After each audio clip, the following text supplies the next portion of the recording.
Bonjour à tout le monde. Ce tuto sera quelque peu particulier dans le sens où je vais créer une mission à partir de zéro.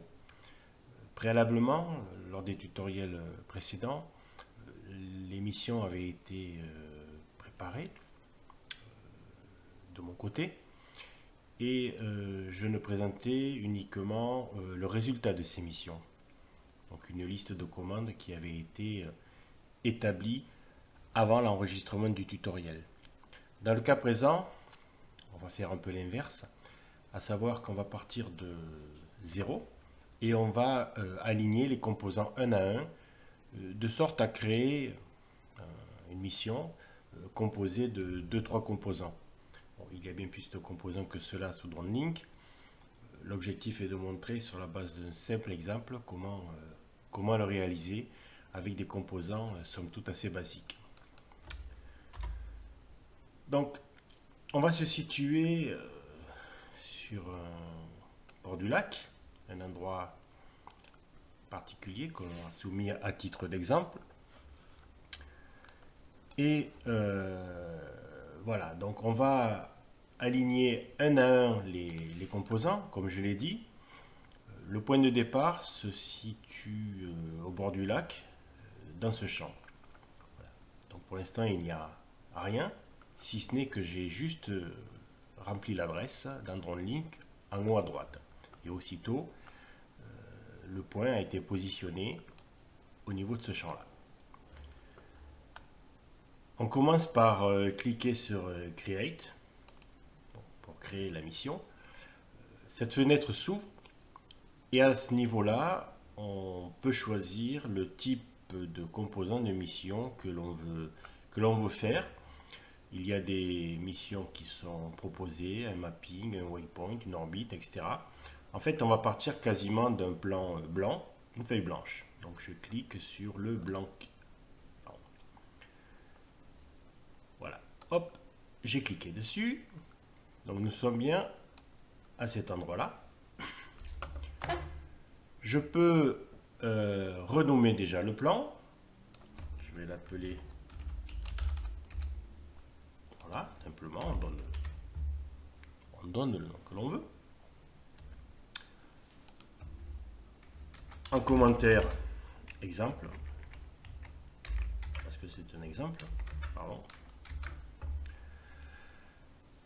Take-off restriction. Pour l'instant, on va laisser à non.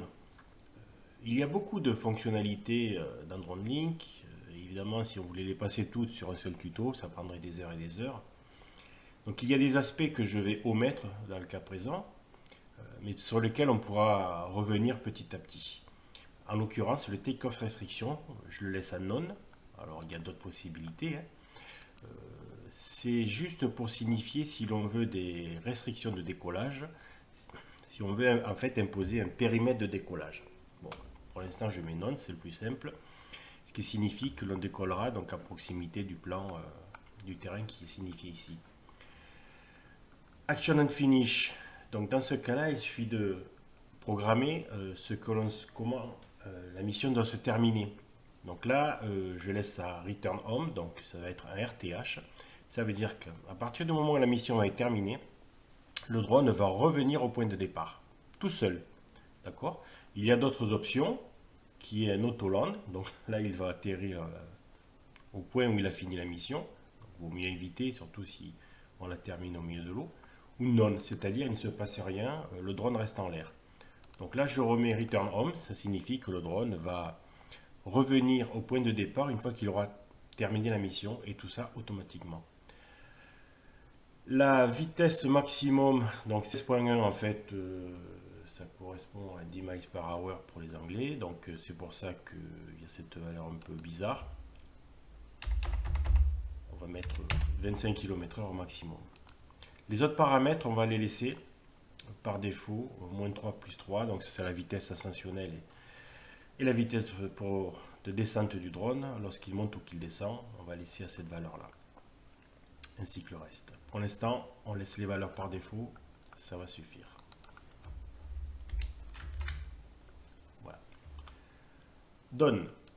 Donc là, tout ce que j'ai fait, c'est signifier là où démarre la mission, avec le point violet, tout simplement. Et sans rajouter aucun composant pour l'instant. À partir de là, donc, il faut savoir que ça, attention, donc c'est le point du départ de la mission. C'est-à-dire que si par exemple vous faites décoller le drone ici, vous mettez ici pour le faire décoller, le drone va venir dans un premier temps se caler sur ce point-là. D'accord? Donc on se met un peu où on veut, mais habituellement on se met dans le champ au plus proche de l'endroit du décollage. Add. Je vais rajouter des composants. Donc plusieurs composants me sont proposés. Arbitrairement, je vais commencer par une orbite. Donc une orbite, c'est ni plus ni moins qu'un cercle, d'accord, autour d'un point. Lequel point? C'est le point bleu, donc, que j'amène avec la souris évidemment au plus près du point de départ de la mission. Alors, je pourrais le mettre au milieu de l'eau, ça veut dire que l'orbite se fera au milieu de l'eau. D'accord? Le centre de l'orbite sera au niveau du point bleu que j'amène, disons à ce niveau-là. C'est-à-dire que l'orbite, on la voit là, se dessiner en bleu, elle se fera au niveau du point que j'ai préalablement juste positionné sur le champ. Alors je peux le déplacer avec la souris, je le mets où je veux, une fois de plus, mais par choix, je le laisse là. Une orbite, c'est un tour. Voilà. Et donc là, on a les coordonnées GPS de l'orbite, du point central. C'est-à-dire que dès que je bouge l'orbite, forcément les coordonnées GPS vont changer. Une altitude par défaut de 30 mètres,5. Bon, on peut mettre un peu plus haut, on ira mieux. 50 mètres par rapport au point de décollage. Attention, donc j'ai fait un tuto sur ces deux aspects, je ne reviens pas dessus maintenant, je reste sur le take-off location, c'est-à-dire c'est 50 mètres par rapport au point de décollage. On va laisser les deux paramètres ici par défaut que j'expliciterai un peu plus tard. On fait une orbite, c'est-à-dire que le drone va s'élever et va tourner en rond. On peut signifier l'altitude finale. Donc ça, 50 mètres, c'était l'altitude initiale. Par exemple, je peux dire l'altitude finale de mon orbite sera non plus de 50 mètres, mais par exemple de 100 mètres. Ça veut dire qu'il va démarrer à 50 mètres de haut et l'orbite va se terminer à 100 mètres de haut. C'est-à-dire que pendant l'orbite, pendant la rotation du drone, le drone va s'élever en même temps. 100 mètres toujours par rapport au point de décollage. La vitesse, je vais la laisser, je vais la mettre à, disons, 20 km/h. Le rayon final, il est de 30 mètres, ça c'est la valeur par défaut. Je peux mettre, par exemple, 150 mètres. Ça veut dire que, aussitôt, le rayon final va s'agrandir.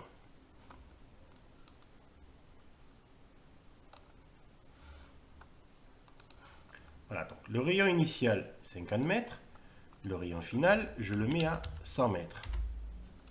Donc ça veut dire que au cours de l'orbite, le rayon va croître. C'est ce que l'on voit ici sur le schéma à droite, où l'on voit bien que centre de l'orbite, donc le drone va s'élever. Alors disons qu'on peut aussi déplacer le point de départ de l'orbite. D'accord? Donc je le mets là. D'accord? Ça signifie que le drone va s'élever à ce niveau-là. Il va rejoindre l'orbite, qui est à 50 mètres. Il va faire un tour dans le sens des aiguilles d'une montre, clockwise. Voilà. Le rayon va s'agrandir pour atteindre 100 mètres de rayon. Voilà. Et 100 mètres d'altitude. Ok? Voilà. Donc, il va prendre cette courbe. Un seul tour. Alors, on pourrait mettre deux tours. D'accord? Aussitôt, si je mets deux tours, on voit que le drone va faire deux tours. Bon, aucun intérêt. On pourrait faire autant de tours qu'on veut. Je vais laisser un seul tour. Donne. Donc, résultat, le même. Hop, le drone va s'élever, rejoindre ce point-là, va faire un tour et arriver à ce point-là. Plusieurs choses. Dans ce cas-là, je peux donc demander au drone de regarder un point particulier. Ceci, en ajoutant un point d'intérêt. Ce n'est pas ce que je vais faire. Je vais dire au drone, finalement, par rapport à ton parcours, donc ce cercle-là, je vais lui demander de regarder à 90 degrés par rapport au chemin. C'est-à-dire que le drone va prendre cette direction-là, mais finalement, il va regarder à 90 degrés, donc un angle droit, par rapport à la trajectoire. Donc 90 degrés par rapport à la trajectoire. Donc il va regarder vers le centre. Donc au fur et à mesure qu'il va tourner, comme ça, il va toujours regarder vers le centre, si bien qu'on va pouvoir voir le paysage. Autre chose, le heading, le pitch de la nacelle, on va le mettre à, non pas à moins 41, on va le mettre à moins 5 degrés. Si bien que la nacelle, la caméra, va regarder à moins 5 degrés, c'est-à-dire légèrement vers le bas.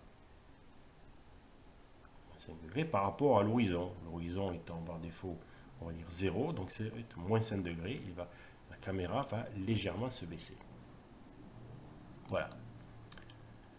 Donc, premier composant, l'orbite, un tour, 50 mètres, départ, 100 mètres, et le drone va monter. Déjà, on peut voir par là que cette mission-là, c'est juste cette orbite, va durer 3 minutes. On va monter jusqu'à 100 mètres et on va faire une vidéo. Pourquoi une vidéo? Parce que dans le composant, je reclique sur le composant. Automatique capture, j'ai sélectionné vidéo. Si j'avais mis photo, il aurait pris des photos. D'accord? Bon, vidéo, forcément, il va filmer. On peut déjà regarder ce que peut donner en simulation juste ce composant. Dans ce cas-là présent, toujours pareil, je clique sur cette icône, il y a une génération de la mission, une simulation. Voilà. Et là, on voit bien donc l'orbite en bleu, premier, l'orbite start, donc préalablement à la phase de démarrage pour se positionner au point de l'orbite. On démarre la caméra et la caméra capture donc ce qui se passe, enregistre. La batterie, une batterie suffit. On voit l'altitude où on va monter donc 50 mètres, puis après 100 mètres de haut, c'est le point d'altitude finale, etc. Donc je lance la simulation, ce premier composant, et on voit donc s'animer sur ces deux espaces-là. Je fais juste une pause.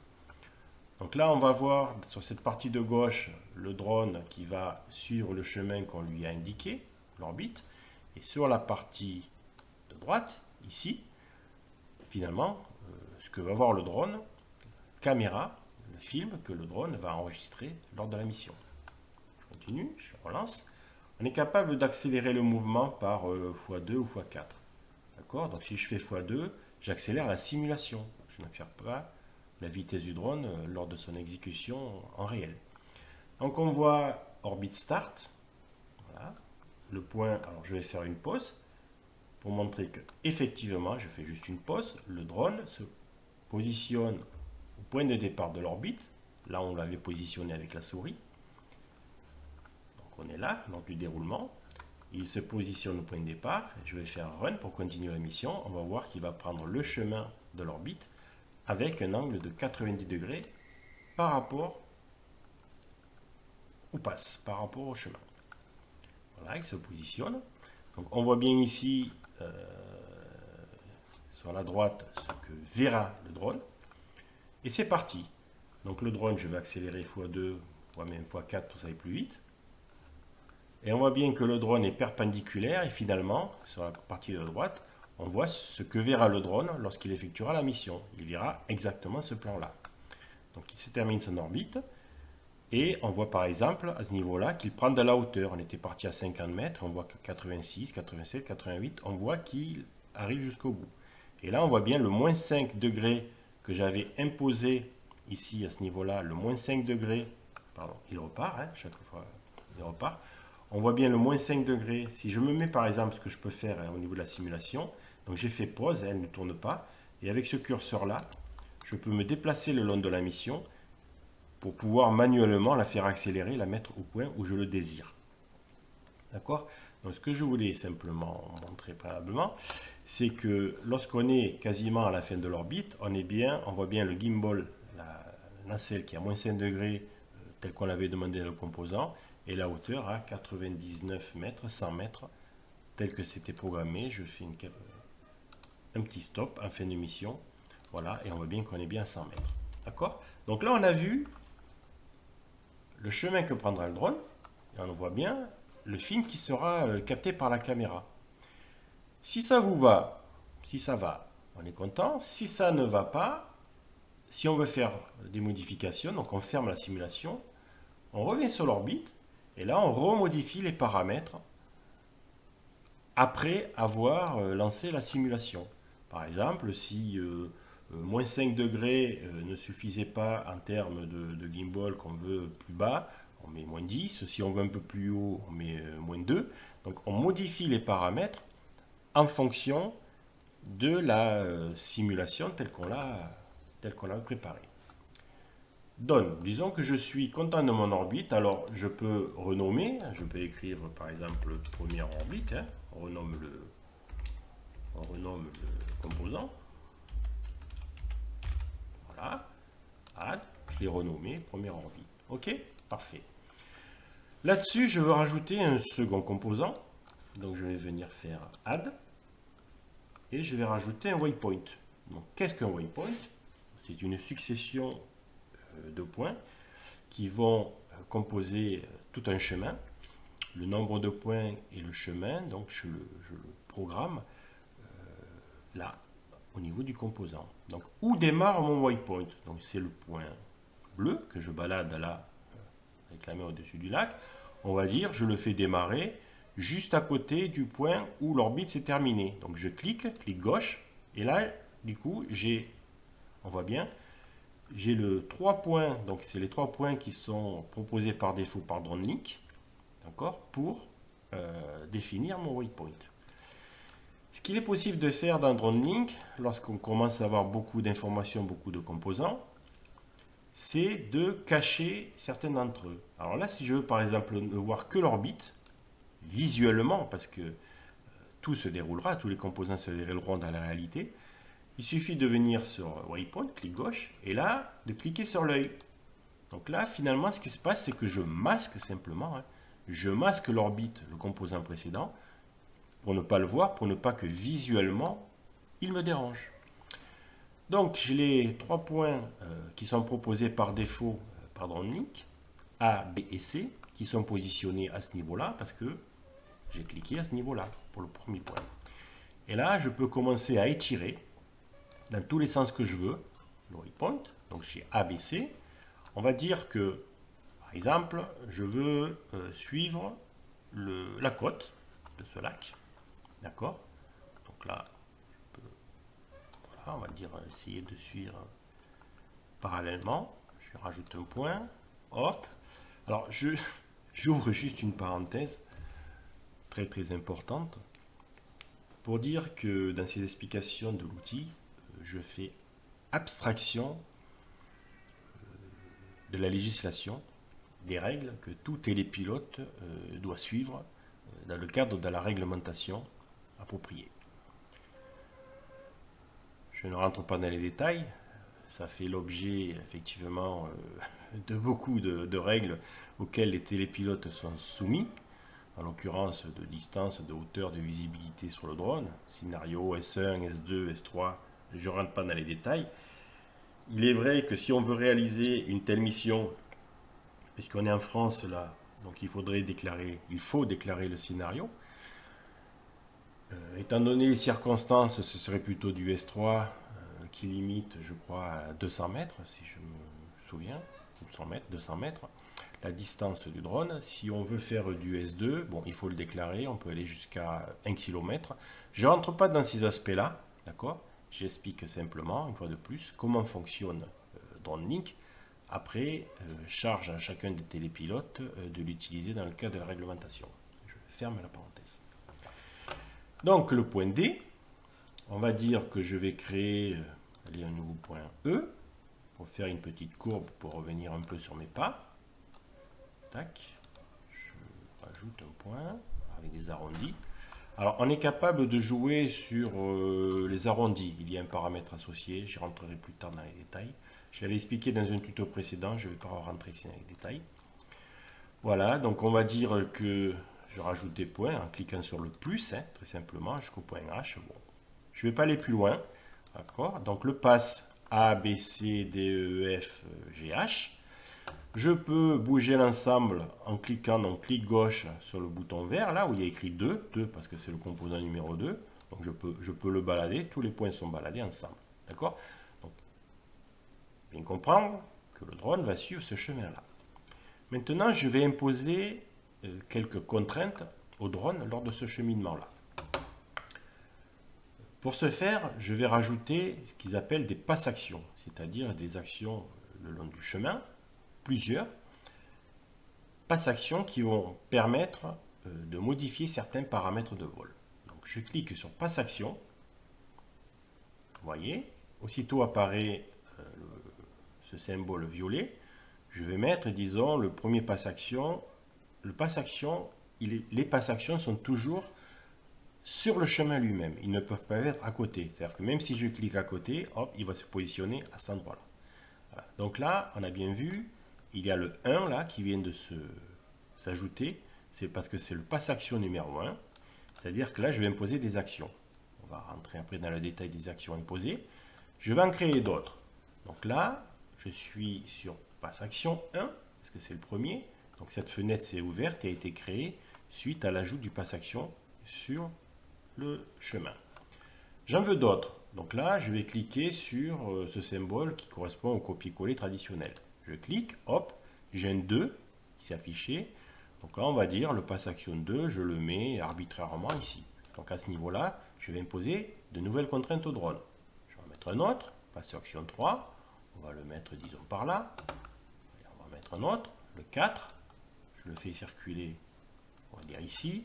Et puis un petit dernier, le 5, que je mets là. D'accord? Donc le chemin du drone, c'est sur le bleu. Et chaque point violet, chaque passe-action, je vais imposer des actions. Je me mets sur le premier, je clique sur le premier, clic gauche. Donc, on a vu que par défaut, le drone avait été prépositionné pour être au point A, une hauteur de 30 mètres. Donc il sera 30 mètres de haut par rapport au point de départ, au point A. Sur le passe-action, je dis, arbitrairement, ouais, ben moi je voudrais que le drone soit à 40 mètres. Toujours par rapport au take-off. Et la façon de passer des 30 mètres à 40 mètres, il y a deux façons d'y passer. Soit avec une vitesse ascensionnelle linéaire, voilà, c'est une droite, soit en forme de courbe. Donc, et là, je peux régler la courbe, c'est-à-dire qu'il va plus ou moins brutalement passer des 30 mètres aux 40 mètres. Bon, allez, on va dire, je vais prendre une courbe avec une pente assez moyenne. Voilà, donc c'est la vitesse de progression pour passer de 30 mètres à 40 mètres. Je peux changer la vitesse, par exemple, pour passer de 25 à, on va dire, 22 km/h. Je peux changer d'autres paramètres relatifs à la position de la caméra, du gimbal, hein, de la nacelle ou autre. Je ne vais pas le faire, mais il est possible de rajouter des actions au niveau du passe-action 1. Donc j'en ai fait deux changements, c'est la hauteur que je fais passer à 40 mètres et la vitesse. Ok, donc je fais Done, voilà. Et donc là, on voit bien que sur le passe-action, le drone sera à 40 mètres et à une vitesse de 22 km/h lorsqu'il arrivera à ce point-là. Qu'est-ce que je veux vouloir pouvoir visionner lorsque je suis là? Donc là, pareil, je me clique là et je vais rajouter un point d'intérêt. Donc là, il m'a ouvert la fenêtre du passe-action 1 avec les paramètres tels que je les ai mis tout à l'heure et je rajoute un point d'intérêt. Donc le point d'intérêt, aussitôt j'ai cliqué, c'est le point violet avec l'étoile, et je dis arbitrairement, quand le drone est là, je voudrais qu'il regarde au niveau de la ville, et par exemple arbitrairement ce niveau-là, cet endroit-là. Donc voilà. Donc on voit bien automatiquement que DroneLink a rajouté le trait en pointillé entre le passe-action numéro 1 et le point de visée. Voilà, le POI, point d'intérêt là. Alors le POI, après, évidemment, je peux le déplacer, hein, mais bon, disons que je le mets arbitrairement là. Voilà. Bon, vous avez compris, je peux continuer par exemple avec les autres passe actions. Donc je vais mettre sur le 2, je clique sur le 2, donc là il m'a ouvert passe action 2. Et là on va dire que je ne veux plus être à 40 mètres, mais je vais être allé un peu plus haut, à 60 mètres. J'y arrive de façon non linéaire. Bon, vitesse, allez, je vais remettre les 25 km/h, de sorte que le drone aille un peu vite. Et je rajoute un point d'intérêt. Donc c'est un nouveau point d'intérêt. C'est pas le même. Il me demandait si je voulais garder le même ou en prendre un autre. J'ai dit j'en prends un autre. Et là, je vais le mettre arbitrairement ici. D'accord? Donc ça veut dire que le drone, lorsqu'il va arriver au point 2, il visera le point B.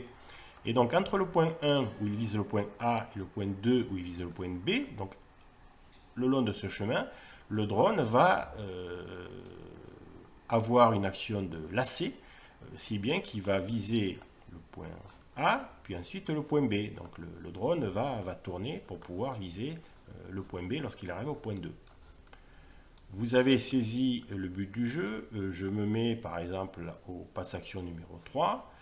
Et je vais rajouter plus un point d'intérêt, un nouveau point d'intérêt, je clique sur New Point of Interest, et là je vais dire, je veux viser ce point-là. D'accord? Donc une fois de plus, le drone va allonger la côte en visant successivement les points A, puis B, puis C. Là on va laisser une forme de transition linéaire entre le point B et le point C. Par exemple, lorsque l'on est au point 4, je vais faire la même chose. Bon, je vais garder la vitesse et je vais rajouter un point d'intérêt, un nouveau point d'intérêt, où là, je vais demander de regarder le sommet de la montagne. Donc, je le mets ici. Et on voit bien le trait violet, pointillé, qui s'est créé entre le point passe action 4 et le point D. Alors, ce qu'il est possible de faire aussi, le POI, le point d'intérêt, c'est de signifier sa hauteur. Donc, par défaut, la hauteur, c'est 0. C'est-à-dire que le drone sera à une hauteur de 40 mètres, lui. Il visera, par exemple, sur le POI, le point d'intérêt A, c'était 0. Donc, il visera le sol. D'accord? Pareil pour le B, pareil pour le C. Alors que là, pour le point 4, je lui dis, tu vises la montagne, mais tu regardes à 300 mètres de haut. Bon, je mets arbitraire, je peux mettre 400 mètres, 500 mètres. Ça veut dire qu'à ce moment-là, la nacelle du drone va s'élever. Voilà. Au lieu de regarder vers le sol, elle va regarder la montagne, mais le haut de la montagne. Et on le verra juste après dans la simulation. Voilà. Donne. Donc, à ce niveau-là, je rezoome. Lorsqu'il arrive toujours à la hauteur de 60 mètres à ce point 4, il regardera le haut de la montagne. Et là, on va dire que pour le point 5, je rajoute un point d'intérêt, un nouveau, et je fais viser, par exemple, allez, on va dire, on fait viser là où on a décollé. Voilà, et à une hauteur de 0 mètre. Donc il visera le sol. Okay, donc entre le point 4 où il visait à 300 mètres de haut et le point 5 où il va viser le sol, forcément la nacelle va s'abaisser. Bon, il y a d'autres paramètres qui sont modifiables pour chacun des passes actions, mais disons qu'on va garder, ces 5 points-là, 5-6 points-là, et on va regarder ce que cela donne dans le cadre de la simulation. Simulation, donc on voit que ce waypoint, succession de points, de A jusqu'à H, ça va prendre 6 minutes 59 secondes, 25 km/h, etc. Et que ça fait 2 km. Il fera une vidéo. D'accord? On va le simuler, puisque c'est ça qui nous intéresse aussi. J'ai appuyé sur l'icône de la simulation. Ça va générer la simulation. Donc voici le résultat. Donc la première orbite à nouveau, parce qu'effectivement, même si elle n'apparaît pas parce qu'elle est cachée, elle existe. Et là on voit, donc c'est le waypoint. Alors, pardon, une petite erreur que l'on va corriger. On voit bien lors de la simulation que il n'y a pas d'enregistrement caméra. Vous voyez, on n'a pas le rouge à ce niveau-là. Donc, tout simplement, donc je ferme la simulation. Je reviens back sur le composant, waypoint. Et là, je fais la modification qui est nécessaire, que j'avais oublié de faire. Je fais Add Automatic Capture. Donc, je clique là. Il me demande si je veux faire des captures photo ou vidéo. Je lui dis vidéo. Donc, maintenant, effectivement, il va y avoir un enregistrement vidéo tout le long du waypoint. Voilà. Et je fais Done, donc j'enregistre, et lorsque je relance la simulation, donc on va voir la différence, on va voir que dans ce cas-là, maintenant, comme je viens de corriger, il va enregistrer, vous voyez, capture numéro 2, il va enregistrer tout ce qui se passe. Donc, si je reviens à la simulation, voilà, donc l'orbite, alors elle est cachée, mais elle existe, voilà, et après il y a les waypoints avec les différentes valeurs d'altitude qui vont être modifiées, et on peut faire démarrer le drone. Donc il démarre, il va s'élever à partir du point de départ, on le voit là, à ce niveau-là, je zoome quelque peu, le drone s'élève, il va aller faire la première orbite, alors comme on l'a vu tout à l'heure, je fais pause et je vais manuellement avancer la simulation. On a déjà vu le résultat de l'orbite, bon, on n'a pas besoin de le revoir une deuxième fois, je me cale, vous voyez, au début de l'action waypoint, là, ce point-là, je l'ai mis au début du waypoint. Et là, du coup, je vais faire play, donc je lance. Et là, que voit-on? On voit le drone qui va exécuter le waypoint, le chemin. Et là, je fais x2 pour faire accélérer la simulation. Si je descends, on le voit atteindre l'altitude de 30 mètres au départ parce que c'est ce qu'on avait donné, 40 mètres c'est ce qu'on avait en indication. Il était à 60 mètres lors de l'orbite précédente, donc finalement il faut voir ça comme une descente pour pouvoir, lors du waypoint, alors je fais pause, juste une pause pour bien expliquer. Donc le drone est à ce niveau-là.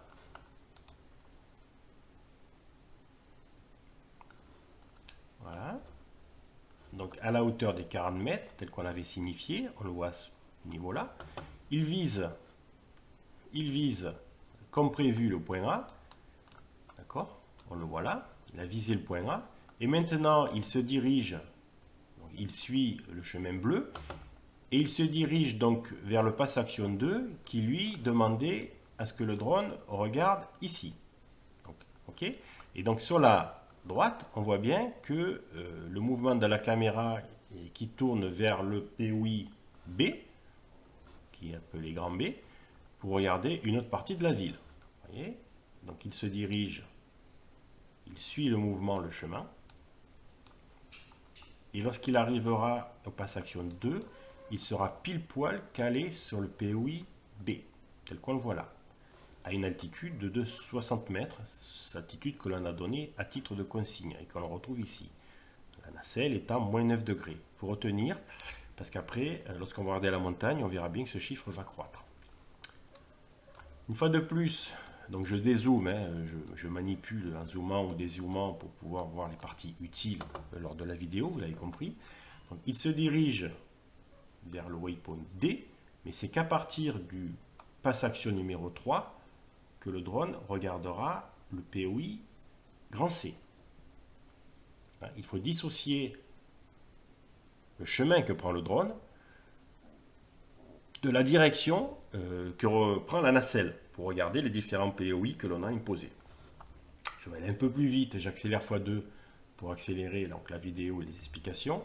Voilà, donc là il est sur le pass action numéro 3, il regardait le point C. Et là, pareillement, donc je déplace pour qu'on y voit bien, le drone suit le chemin bleu, il va atteindre le pass action numéro 4 en regardant en haut de la montagne. Et regardez là, en fait, on va voir effectivement que la nacelle prend de l'angle positif pour regarder vers le haut de la montagne tel qu'on l'a signifié, dans le plan. Vous voyez, lorsqu'il va arriver au POI 4, il regardera en haut de la montagne avec forcément un angle positif pour pouvoir voir le sommet et non plus le bas de la ville. Donc je laisse dérouler. Ça prend un peu de temps, mais disons qu'au moins on a le temps de donner les explications. Donc le drone continue son petit parcours.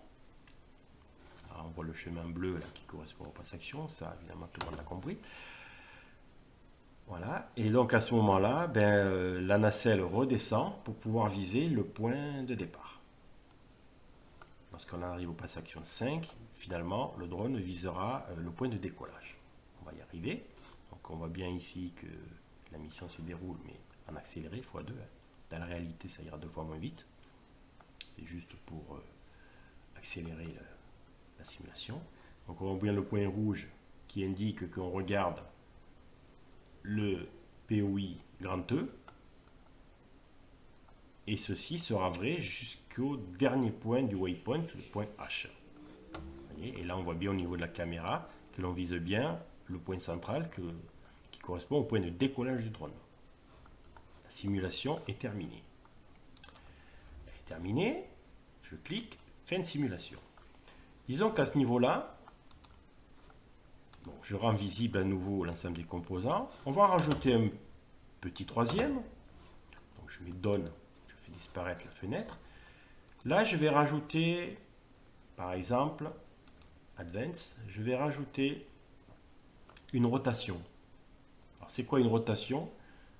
Le drone va faire une rotation sur lui-même, donc il va tourner de 360 degrés ou plus, hein, la valeur, l'angle que l'on veut, mais à partir du même point. C'est-à-dire, la différence par rapport à une orbite, c'est que lors de l'orbite, il va se déplacer avec un changement de rayon si on lui signifie un changement de rayon. Dans l'orbite, en fait, il reste sur place, d'accord, et il ne fait que tourner, il ne prend que du lacet. Donc je dis rotation.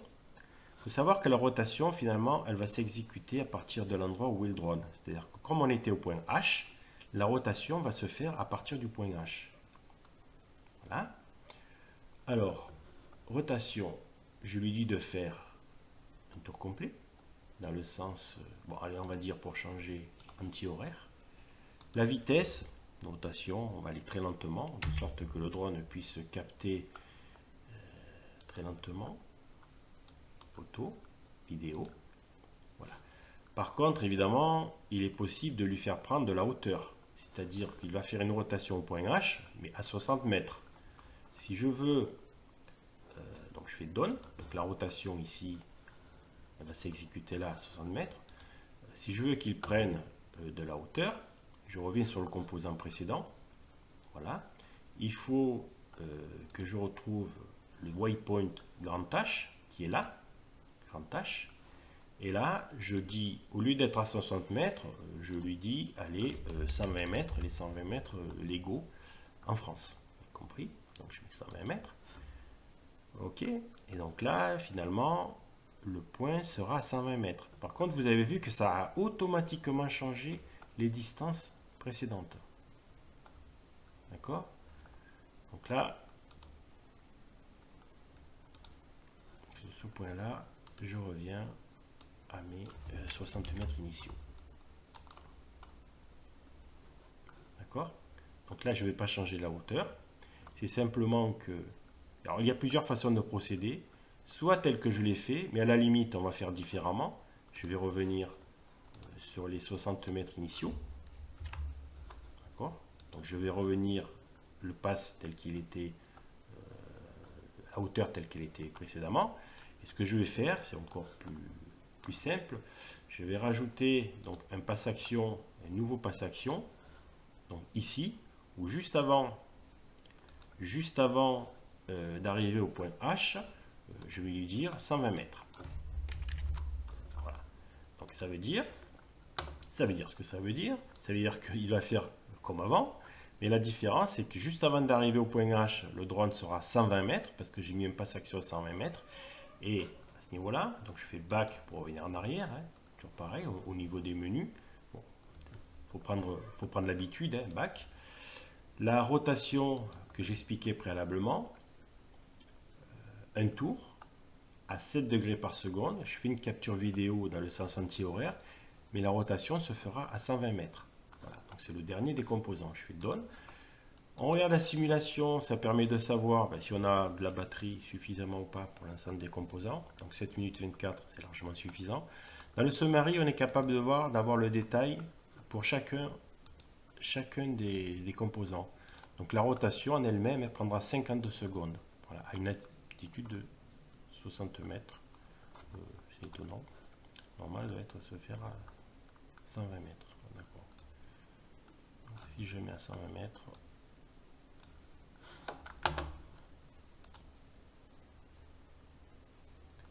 Oui, alors effectivement, là le drone va monter à 120 pour redescendre à 60, c'est pas ce qu'on veut. Donc par exemple, je viens sur le 6 et je fais delete avec la poubelle. Donc je vais revenir à ce que j'avais fait préalablement. Donc le point H, je vais lui dire 120 mètres. OK. Et pour éviter de le perturber, voilà. Donc là effectivement, on sera bien à 120 mètres au point H tel que je l'avais signifié. OK. Donc je reviens côté simulation. On voit bien que la simulation permet de vérifier. Et en l'occurrence, si on a fait des erreurs, de les modifier à conséquence. Donc là, rotation, cette fois-ci, je suis bien à 120 mètres de haut. On va voir ce que donne la dernière rotation. Donc il génère la mission complète, l'orbite, le waypoint et la rotation ici. Donc on voit bien les trois composants qui sont mis bout à bout, avec les trois captures d'écran, donc les trois enregistrements vidéo qui correspondent aux trois composants. Pour simplifier et aller plus vite dans le cas de la simulation, donc pareillement, je viens déplacer manuellement le point de la simulation pour ne visualiser que le dernier des trois composants à la rotation et voir dans cette fenêtre-là à quoi ça va ressembler. Donc je fais Run. Et là, on voit bien que le drone fait la rotation dans le sens inverse des aiguilles d'une montre pour visualiser autour de lui. Là, dans le cas présent, on voit que, dans le cas de la simulation, que la caméra est trop basse, enfin, de mon point de vue. Ok, donc on est bien à 120 mètres, mais on est à moins de 33 degrés, ce qui est gênant. Donc j'arrête la simulation, je vais sur le composant.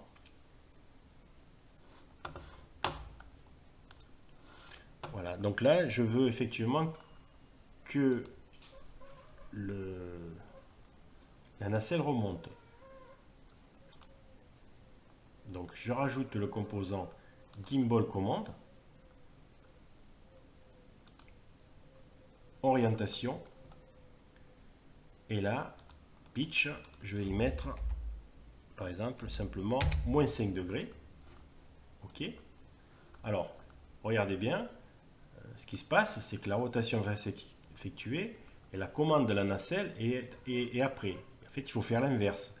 Donc, je viens cliquer sur Gimbal Rotation et j'appuie sur la flèche ici, si bien que la rotation, le prépositionnement de la nacelle à moins 5 degrés, je l'ai positionné avant la rotation.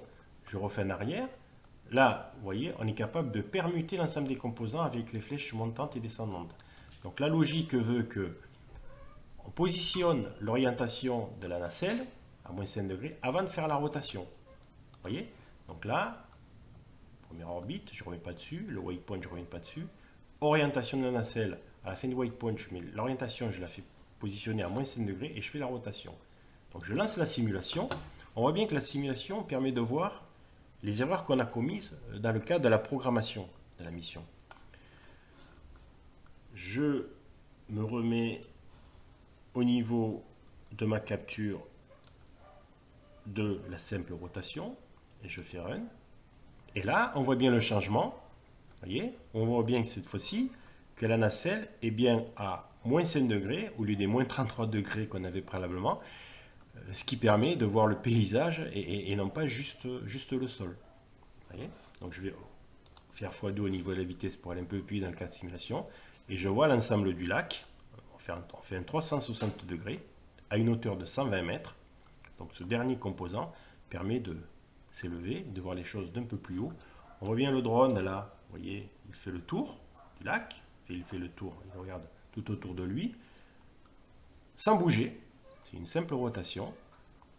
Et une fois qu'il aura fini ses 360 degrés, il s'arrêtera. Alors la simulation s'arrêtera, mais il faut savoir que la mission se terminant, et comme on a programmé un RTH en fin de mission, finalement, le drone reviendra tout seul au point de départ. Dernier point que je voulais vous signifier avant de terminer cet exemple, c'est le fait de montrer que l'on peut exporter la mission dans Google Earth. Donc là, on sort de DroneLink, on va dans Google Earth pour voir la même chose.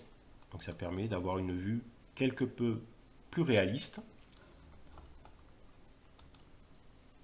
dans Google Earth. Voilà, je lance Google Earth, tout simplement.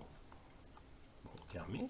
Google Earth va se prépositionner au point de la mission, lac d'Annecy. On retrouve nos trois composants, le 1, le 2, le 3, à l'endroit qu'on a prévu. Démarrage au milieu du champ. Et là, tout simplement, si je puis dire, dans le menu, exemple, j'enlève les captures. Flight Pass, ça permet de visualiser ou pas le trajet en bleu. Bon, on va dire non, on enlève. Et je double-clique sur Flight Motion, sur la gauche. Voilà. Et on va voir la mission, les trois composants, les uns après les autres qui s'enchaînent. L'intérêt de faire sous Drone Link, il y en a énormément. Après, bon, le vol automatique n'intéresse pas tout le monde, mais c'est un débat dans lequel je ne rentrerai pas. Ça permet de voir le déroulé donc, de la mission et de la modifier si tant est que l'on veut voir les choses différemment. Voilà. Donc le drone se positionne comme prévu par l'ensemble des composants. Alors je vais le mettre en plein écran. C'est la fameuse rotation, l'orbite à 360 degrés, où à la fois on élargit le centre de l'orbite, on fait croître le rayon et on fait croître la hauteur. C'est deux paramètres que l'on a modifiés dans le composant orbite, le premier des trois. Bon, on peut effectivement dans l'outil aller un peu plus vite. Je vais accélérer, pareil, la simulation pour y passer un peu moins de temps. La vidéo prend en elle-même beaucoup de temps, évidemment. C'est bien pour ça que sur les tutos précédents, je préparais ça avant. Voilà. Donc ça, c'est l'orbite, où l'on voit ce que l'on a demandé au drone de regarder. Je vais accélérer quelque peu. J'accélère, c'est pour pouvoir un peu vite passer moins de temps. Donc là, il va aller sur le composant suivant, le fameux composant waypoint, où on descend pour passer de 60 mètres, si je me mets à 40 mètres. La simulation permet de voir effectivement qu'on n'est pas trop près du sol, qu'on ne touche pas l'eau. Donc là, c'est accéléré. C'est pour ça que le drone va un peu vite. Il y a une piste d'atterrissage hélicoptère, ça doit être... faire attention avec le drone, c'est réglementé. Donc le drone regarde ce qu'on lui a demandé de regarder. Effectivement, il suit le waypoint. Je pense que vous l'avez en tête, où on accroît la hauteur. Et on regarde le sommet de la colline. J'avais mis plus 300 mètres pour la hauteur du POI. Il va, si je me souviens bien, pointer vers le point de décollage du terrain, tel qu'on l'avait signifié. C'est ce que l'on voit à ce niveau-là, c'est le point de décollage. Voilà. Ici. Donc la mission waypoint va se terminer. Et ensuite, c'est le composant rotation qui s'enchaîne, où on fait un tour du lac. Bon, là c'est x4, je crois. Enfin, ça va beaucoup plus vite que la simulation, que le vol réel.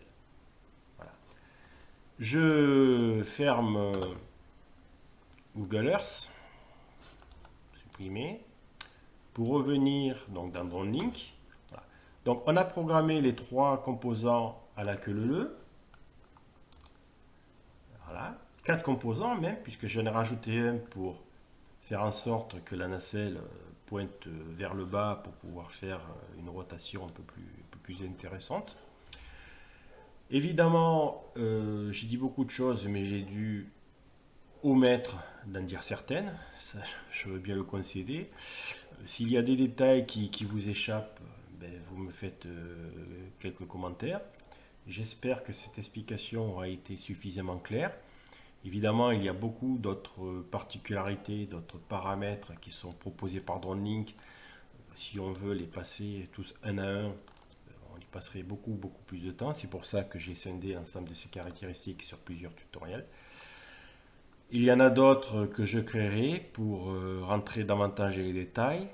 Et à l'image de celui-ci, si vous êtes intéressé par préparer une mission, n'hésitez pas à le dire. Je ferai de mon mieux pour vous y aider. Merci, au revoir et à bientôt.